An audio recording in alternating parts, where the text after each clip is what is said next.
Hello, welcome to another episode of This, That, the Other. I did vote today, election day. I went over to the place where they're doing it, where I live. This is the sticker. We the people. Of the United States. I voted today, and where I went around 1:30, and there weren't that many people there. I was done in 10 minutes. I had seen something on Facebook from a friend that said she went to vote. This is prior to noon in a county that's north of where I live, and not too far from where I live, as a matter of fact. And where she said she was voting, there was a 1 to 2 hour wait. So I was like, oh my gosh, I don't know what to expect when I go over there. I think around here a lot of people are at work, so that time is a good time to go ahead and vote. So I got that taken care of, and I'm doing a project where I'm scanning all the programs I have, sports programs, various sports events, pro, college, high school, and putting them on a page called Programs and Pamphlets Galore, along with some pamphlets I have as well. And I have that on Facebook. Anybody wants to join it and wants to see the pages, I scan every page of each of the programs, and all the old, stories, old advertisements. Sorry, I'm still fighting a cold. I was scanning this program. It's a pretty good condition, almost like mint condition. It was the Cracker Jack Old Timers game at RFK Stadium. It was something fell out of there. July 1st, 1985. I actually printed statistics on the game off of baseball reference, and I'm just gonna hang on to that. And there was an advertisement in this magazine for a product called New Coke. I remember it. I remember it being around. Why they ever decided to do that is beyond me. But here's a picture of it. Advertisement for New Coke. Have we got the taste for you? Coke is it. That was an old slogan from the 1970s, 1980s. Let's get a little better shot of it right here. And I'm going to read a little bit of information I got off of New Coke, the history of New Coke on internet. And I'm going to read a few paragraphs. New Coke was the unofficial name of the reformulation of Coca-Cola introduced in April of 1985 by the Coca-Cola Company to replace the original formula as its flagship soft drink. Coca-Cola was also called Coke. New Coke originally had no separate name of its own, but was simply known as the New Taste of Coca-Cola. Until 1992, it was officially renamed Coke 2. Coca-Cola's market share had been steadily losing ground to diet soft drinks and non-cola beverages for many years. Meanwhile, the consumers who were purchasing regular cola seemed to prefer the sweeter taste of rival Pepsi.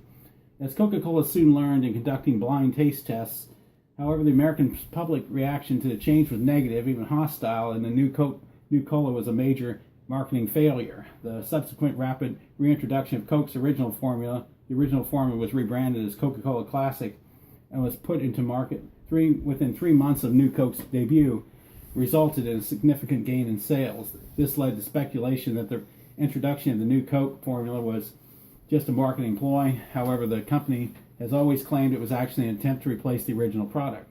New Coke was on the market in the United States for only a short period, but it remains influential as a cautionary tale against tampering too extensively with a well-established and successful brand.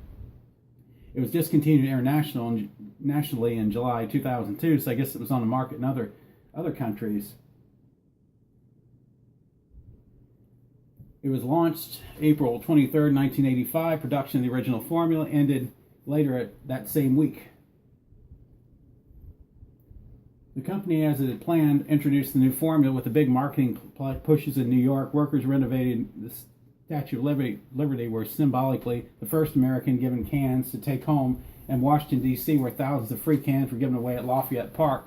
As soon as the new Coke was introduced, the new formula was available at drink fountains in the United States as well as McDonald's, as Coca-Cola pushed this drink to market in many places. Sales figures from those cities and other regions where it had been introduced showed a reaction that went as the market research had predicted. In fact, Coke sales were up 8% over the same period the year before.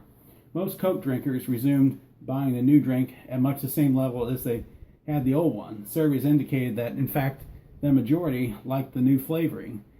3/4 of the respondents said that they would buy new Coke again. The big test, however, remained in the Southeast, where Coke was first bottled and tasted. Despite Coke's acceptance with a large number of Coca-Cola drinkers, many more resented the change in formula and were not shy about making that known, just as that happened in the focus groups. Many of these drinkers were Southerners, some of whom considered the drink a fundamental part of regional identity. They viewed the company's decision to change the formula through the prism of the Civil War as another surrender to the Yankees. Company headquarters in Atlanta began receiving letters and telephone calls expressing anger and deep disappointment. Over 40,000 calls and letters were received by the company, including one letter delivered to Gaziuda that was addressed to Chief Dodo, the Coca-Cola company. Another asked for his autograph as a signature of one of the dumbest executives in American business history. Would likely become valuable in the future. The company hotline, 1-800-GET-COKE, received over 1,500 calls a day compared to around 400 before the change.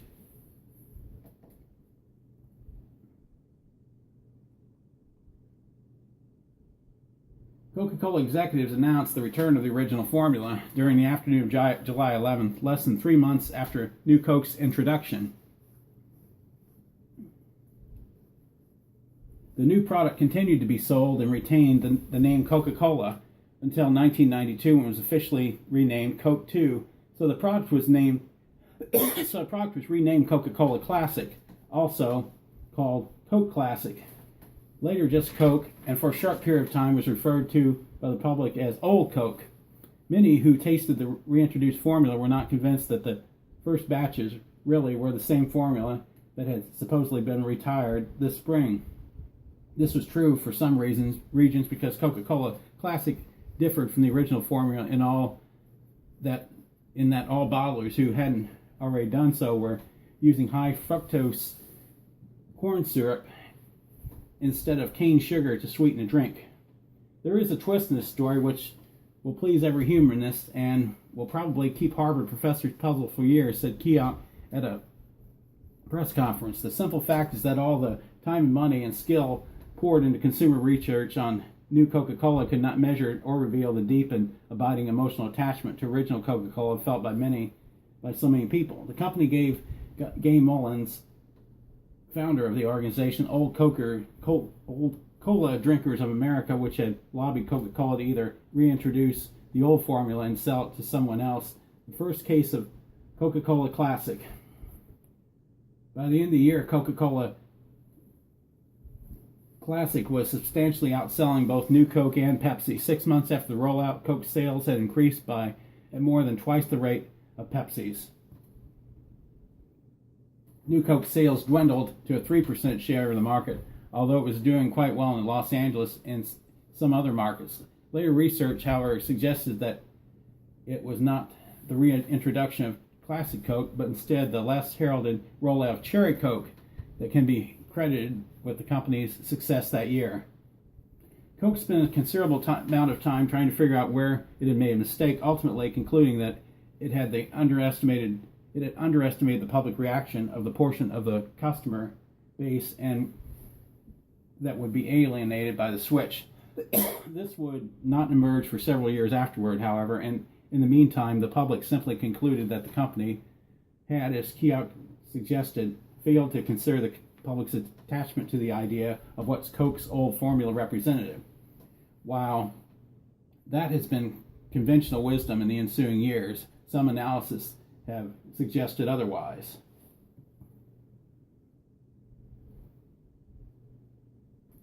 So that's basically what I was able to get on that new Coke. I do remember it, and I did do a taste test back in the day when it was going off the market, and they had reintroduced the other Coke Classic, and tasted it too. If I remember right, the New Coke had a stronger taste to it. If I remember, I mean, I have nothing to compare now because that's not on the market anymore, and I don't even have a can or anything. I would imagine I could buy one on eBay if I wanted to. I'm not going to do that, but anyways, a little information. I ran across this